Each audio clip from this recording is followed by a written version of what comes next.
ഗുരുതരമായി രോഗബാധിതയായ നിങ്ങളുടെ കുഞ്ഞ് നിങ്ങളോട് ചന്ദ്രനെ ചോദിച്ചാൽ നിങ്ങൾ എന്തു ചെയ്യും? നിങ്ങൾ ശാസ്ത്രജ്ഞരെ വിളിക്കുമോ? ജ്യോതിശാസ്ത്രജ്ഞരെ കൂട്ടിക്കൊണ്ടുവരുമോ? ഗുരുത്വാകർഷണവും ദൂരവും ഗണിതവും വിശദീകരിക്കുമോ? അല്ലെങ്കിൽ ചന്ദ്രൻ എന്നതിന് ഒരു കുഞ്ഞിന്റെ ഹൃദയത്തിൽ എന്താണ് അർത്ഥമെന്ന് മനസ്സിലാക്കാൻ നിങ്ങൾ സ്വയം ചെറുതാകുമോ? ജെയിംസ് തർബർ എഴുതിയ ചന്ദ്രനെ ആഗ്രഹിച്ച രാജകുമാരി എന്നൊരു പഴയ കഥയുണ്ട്. ഗുരുതരമായി രോഗബാധിതയായ ഒരു കൊച്ചു രാജകുമാരി. ഒന്നിനും അവളെ സുഖപ്പെടുത്താനായില്ല. രാജാവ് രാജ്യത്തിലെ ഏറ്റവും വലിയ വൈദ്യന്മാരെയും ശാസ്ത്രജ്ഞരെയും തത്വചിന്തകരെയും ജ്ഞാനികളെയും വിളിച്ചുവരുത്തി. പക്ഷേ ആർക്കും അവളെ സഹായിക്കാനായില്ല. ഒടുവിൽ രാജാവ് മകളുടെ അരികിൽ ഇരുന്ന് സ്നേഹത്തോടെ ചോദിച്ചു, നിന്നെ വീണ്ടും സന്തോഷിപ്പിക്കാൻ എന്തു വേണം? കൊച്ചു രാജകുമാരി കൊട്ടാര ജനാലയിലൂടെ രാത്രിയാകാശത്തേക്ക് നോക്കി മൃദുവായി പറഞ്ഞു, എനിക്ക് ചന്ദ്രനെ കൊണ്ടുതന്നാൽ ഞാൻ സുഖം പ്രാപിക്കും. ഉടൻ കൊട്ടാരം മുഴുവൻ തിരക്കിലായി. ശാസ്ത്രജ്ഞർ ചന്ദ്രന്റെ ദൂരം കണക്കുകൂട്ടി. ജ്യോതിശാസ്ത്രജ്ഞർ അതിന്റെ വലിപ്പം വിശദീകരിച്ചു. തത്വചിന്തകർ അത് അസാധ്യമാണെന്ന് വാദിച്ചു.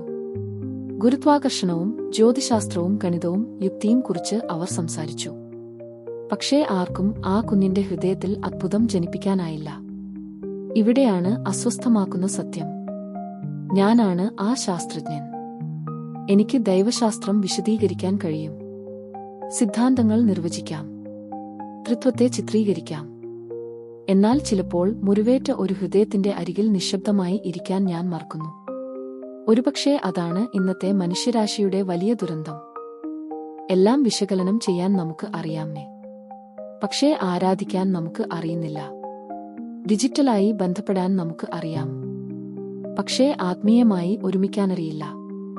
അതിനാലാണ് ത്രിത്വജ്ഞായർ പലർക്കും ബുദ്ധിമുട്ടാകുന്നത്. ദൈവം എങ്ങനെ ഒരാളും മൂന്നുപേരും ആകുന്നു? പിതാവും ദൈവം, പുത്രനും ദൈവം, പരിശുദ്ധാത്മാവും ദൈവം, എങ്കിലും ഒരേയൊരു ദൈവം മാത്രമോ?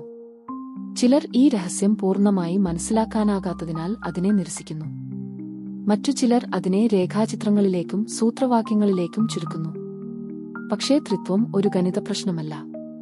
ത്രിത്വം സ്നേഹത്തിന്റെ രഹസ്യമാണ്. യുക്തി കൊണ്ട് മാത്രം ത്രിത്വത്തെ ഗ്രഹിക്കാനാവില്ല. അതിലേക്ക് പ്രവേശിക്കേണ്ടത് സ്നേഹത്തിലൂടെയാണ്. ക്രിസ്തീയ വിശ്വാസത്തിന്റെ കേന്ദ്രത്തിൽ നിൽക്കുന്ന അത്ഭുതകരമായ സത്യം ഇതാണ്: ദൈവം ഏകാന്തതയല്ല, ദൈവം കൂട്ടായ്മയാണ്. ഒരു ദൈവം, മൂന്ന് വ്യക്തികൾ: പിതാവ്, പുത്രൻ, പരിശുദ്ധാത്മാവ്.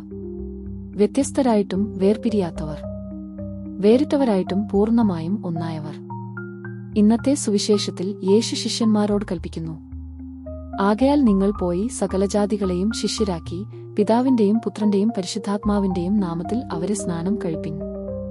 യേശു നാമങ്ങളിൽ എന്ന് അല്ല, നാമത്തിൽ എന്നാണ് പറയുന്നത് എന്ന് ശ്രദ്ധിക്കുക. ഒരു ദിവ്യനാമം, ഒരു ദൈവം, എങ്കിലും മൂന്ന് ദിവ്യ വ്യക്തികൾ. ഹിപ്പോയിലെ വിശുദ്ധ അഗസ്റ്റിൻ ഒരിക്കൽ പറഞ്ഞു, പിതാവാണ് സ്നേഹിക്കുന്നത്, പുത്രനാണ് സ്നേഹിക്കപ്പെടുന്നത്, പരിശുദ്ധാത്മാവാണ് അവർക്കിടയിലെ സ്നേഹം.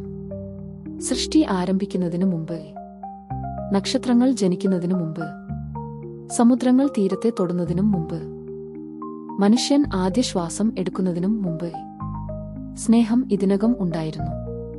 നിത്യസ്നേഹം, ജീവിക്കുന്ന സ്നേഹം, ദിവ്യ കൂട്ടായ്മ. അതുകൊണ്ടായിരിക്കാം ത്രിത്വം ഇന്നത്തെ ലോകത്തോട് ഇത്ര ശക്തിയായി സംസാരിക്കുന്നത്. കാരണം നമ്മുടെ സാങ്കേതികവിദ്യയുടെ അടിയിലും നമ്മുടെ നേട്ടങ്ങളുടെ അടിയിലും എല്ലാ ശബ്ദങ്ങളുടെയും അടിയിലും ഒരു ഭയങ്കര ഏകാന്തത മനുഷ്യരാശിയിലുടനീളം പടരുകയാണ്. ഒരു വ്യക്തി ഒരിക്കൽ ഹൃദയം തുറന്നു പറഞ്ഞു, എല്ലാ രാത്രിയും ഞാൻ എന്റെ ഫോണിനെ ഭക്ഷണപാത്രത്തിനരികിൽ വെച്ച് ഒറ്റയ്ക്കിരുന്നു വീഡിയോകൾ കണ്ടുകൊണ്ടാണ് ഭക്ഷണം കഴിക്കുന്നത്. എനിക്ക് ആയിരക്കണക്കിന് ഓൺലൈൻ ബന്ധങ്ങളുണ്ട്, പക്ഷേ മാസങ്ങളായി ആരും എന്നെ സ്പർശിച്ചിട്ടില്ല. സംസാരിക്കാൻ നമുക്ക് അറിയാമേ, പക്ഷേ ഒരുമിച്ച് ജീവിക്കാൻ നമുക്കറിയില്ല. കുടുംബങ്ങൾ ഒരുമിച്ച് ഇരിക്കുന്നു, പക്ഷേ ഓരോരുത്തരും ഓരോ സ്ക്രീനുകളിലേക്ക് നോക്കിക്കൊണ്ടിരിക്കുന്നു.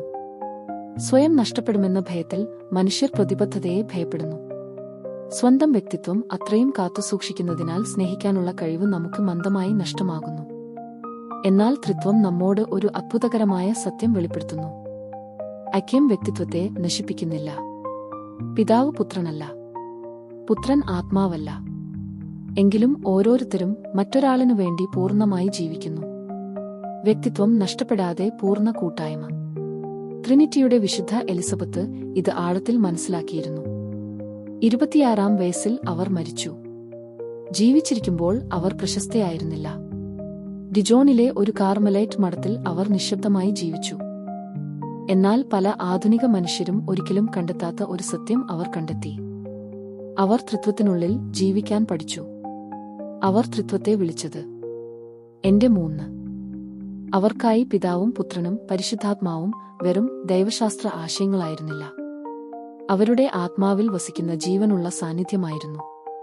അവർ ഒരിക്കൽ എഴുതി, ഞാൻ ഭൂമിയിൽ സ്വർഗം കണ്ടെത്തി. കാരണം സ്വർഗം ദൈവമാണ്. ദൈവം എന്റെ ഉള്ളിലാണ്. അവർ ത്രിത്വത്തെ വിശദീകരിക്കാൻ ശ്രമിച്ചില്ല. അതിന്റെ സ്നേഹത്തിനുള്ളിൽ തുടരാൻ അവർ പഠിച്ചു. അതാണ് നമ്മുടെ മാമ്മോദീസയുടെ രഹസ്യം. മാമ്മോദീസയിൽ നമ്മെ ഒരു മതസ്ഥാപനത്തിലേക്ക് സ്വാഗതം ചെയ്തതല്ല, ദിവ്യ കൂട്ടായ്മയിലേക്കാണ് നമ്മെ ആഴ്ത്തിയെടുത്തത്. പിതാവിന്റെയും പുത്രന്റെയും പരിശുദ്ധാത്മാവിന്റെയും നാമത്തിൽ. ഓരോ തവണയും നാം കുരിശിന്റെ അടയാളം വരയ്ക്കുമ്പോൾ നമ്മുടെ യഥാർത്ഥ സ്വത്വത്തിന്റെ ആഴമേറിയ സത്യത്തെ നാം സ്പർശിക്കുന്നു. നാം ത്രിത്വത്തിന്റേതാണ്. ഈ രഹസ്യം സാധാരണ ജീവിതത്തിലും ദൃശ്യമാകുന്നു.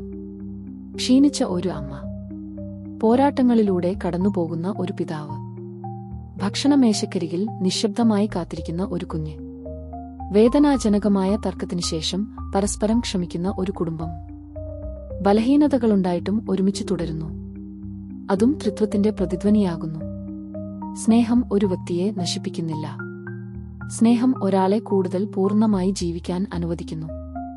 മരിക്കാനിരിക്കുന്ന ഒരു പിതാവിനെക്കുറിച്ചുള്ള ഒരു പഴയ ഗ്രാമകഥയുണ്ട്. അദ്ദേഹം തന്റെ മക്കളെ അരികിലേക്ക് വിളിച്ചു. ഓരോ മകനും ഓരോ ചൂരൽ നൽകി അത് ഒടിക്കാൻ പറഞ്ഞു.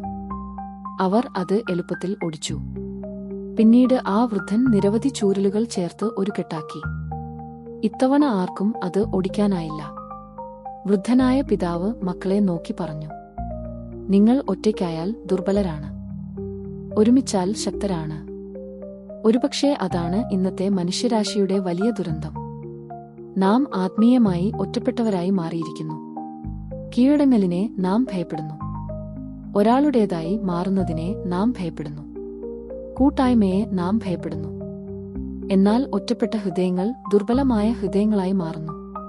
ശക്തി ജനിക്കുന്നത് സ്വന്തമാകുന്നതിൽ നിന്നാണെന്ന് ത്രിത്വം നമ്മെ പഠിപ്പിക്കുന്നു. പിതാവ് പുത്രനു വേണ്ടി ജീവിക്കുന്നു. പുത്രൻ പിതാവിനു വേണ്ടി ജീവിക്കുന്നു. അവർക്കിടയിലെ നിത്യസ്നേഹബന്ധമാണ് പരിശുദ്ധാത്മാവ്. ദൈവം തന്നെയാണ് കൂട്ടായ്മ. മനുഷ്യർ പരസ്പരം നശിപ്പിക്കാതെ പരസ്പരം യഥാർത്ഥമായി സ്നേഹിക്കുന്ന ഓരോ നിമിഷത്തിലും ത്രിത്വം വീണ്ടും ഭൂമിയിൽ ദൃശ്യമാകുന്നു. ആധുനിക സാഹിത്യവും ഈ രഹസ്യത്തെ പ്രതിധ്വനിപ്പിക്കുന്നു. റിംഗുകളുടെ പ്രഭു എന്ന കൃതിയിൽ ഒരു എൽഫ്, ഒരു കുള്ളൻ, ഹോബിറ്റുകൾ, മനുഷ്യർ, ഒരു മാന്ത്രികൻ, വ്യത്യസ്തരും മുറിവേറ്റവരും അപൂർണരുമായ അവർ തങ്ങളെക്കാൾ വലിയ ഒരു ദൗത്യത്തിനായി ഒന്നാകുന്ന ഒരു കൂട്ടായ്മയായി മാറുന്നു. അവർ അവരുടെ പ്രത്യേകത നഷ്ടപ്പെടുത്തുന്നില്ല. കൂട്ടായ്മയിലൂടെ അവരുടെ പ്രത്യേകത കൂടുതൽ അർത്ഥവത്താകുന്നു. അതുപോലെയാണ് സഭയും. വ്യത്യസ്ത മനുഷ്യർ, വ്യത്യസ്ത ഭാഷകൾ, വ്യത്യസ്ത കഥകൾ, വ്യത്യസ്ത മുറിവുകൾ. എന്നിരുന്നാലും ഒരു ശരീരം, ഒരു ആത്മാവ്, ഒരു കൂട്ടായ്മ. ഒരുപക്ഷേ അതുകൊണ്ടുതന്നെയാണ് ഇന്നത്തെ ലോകത്തിൽ ത്രിത്വത്തിന് ഇത്രയും പ്രാധാന്യമുള്ളത്. കാരണം മനുഷ്യന്റെ ഏകാന്തതയ്ക്കുള്ള സ്വർഗത്തിന്റെ ഉത്തരമായി ത്രിത്വം മനുഷ്യരാശിയുടെ മുമ്പിൽ നിലകൊള്ളുന്നു. പിതാവ് പറയുന്നു, നീ എന്റെ പ്രിയപ്പെട്ടവനാണ്. പുത്രൻ പറയുന്നു, നിനക്കുവേണ്ടി ഞാൻ എന്റെ ജീവൻ നൽകി. പരിശുദ്ധാത്മാവ് പറയുന്നു, ഞാൻ ഇന്നും നിന്റെ ഉള്ളിൽ വസിക്കുന്നു. പിതാവ് നമ്മെ സ്നേഹത്തിൽ സൃഷ്ടിച്ചു. പുത്രൻ നമ്മെ സ്നേഹത്തിലൂടെ വീണ്ടെടുത്തു. പരിശുദ്ധാത്മാവ് നമ്മെ സ്നേഹത്തിൽ നിലനിർത്തുന്നു. ക്രിസ്തീയ ജീവിതത്തിന്റെ മുഴുവൻ ലക്ഷ്യവും ഈ ദിവ്യസ്നേഹത്തിന്റെ കൂട്ടായ്മയിലേക്ക് പ്രവേശിക്കുകയാണ്. അതുകൊണ്ട് ഇന്ന് രാത്രി നിങ്ങൾ കുരിശിന്റെ അടയാളം വരയ്ക്കുമ്പോൾ അത് വേഗത്തിൽ തീർക്കരുത്. നിങ്ങളുടെ വിരലുകൾ പതുക്കെ സഞ്ചരിക്കട്ടെ. പിതാവ് നിങ്ങളെ തേടി വരുന്നു. പുത്രൻ നിങ്ങളെ ഇതിനകം കണ്ടെത്തിയിരിക്കുന്നു. പരിശുദ്ധാത്മാവ് ഇപ്പോഴും നിങ്ങളെ ചേർത്ത് പിടിച്ചിരിക്കുന്നു. ഇത് വെറും ഒരു സിദ്ധാന്തമല്ല. ഇതാണ് നിങ്ങളുടെ യഥാർത്ഥ വാസസ്ഥലം. അതുകൊണ്ട് ചന്ദ്രനെ കൈകളിൽ പൂട്ടിപ്പിടിക്കാൻ ശ്രമിക്കുന്നത് നിർത്തുക. മനുഷ്യബുദ്ധിക്ക് ഒതുങ്ങുന്ന ചെറിയ വിശദീകരണങ്ങളിലേക്ക് ദൈവത്തെ ചുരുക്കാൻ ശ്രമിക്കുന്നത് നിർത്തുക. പകരം അദ്ഭുതത്തോടെ ആ രഹസ്യത്തിന്റെ മുമ്പിൽ നിൽക്കുക. ഒരുപക്ഷേ ആ ചെറിയ രാജകുമാരിയെപ്പോലെ ചന്ദ്രൻ ഒരിക്കലും സ്വന്തമാക്കാനുള്ളതല്ലെന്ന് നാം ഒടുവിൽ തിരിച്ചറിയും. അദ്ഭുതത്തോടും വിസ്മയത്തോടും കൂടി സ്വീകരിക്കാനുള്ളതാണെന്ന്. കാരണം ത്രിത്വം പരിഹരിക്കേണ്ട ഒരു പസിൽ അല്ല. അത് മനുഷ്യഹൃദയത്തിന്റെ ശാശ്വതമായ വാസസ്ഥലമാണ്. ആമേൻ.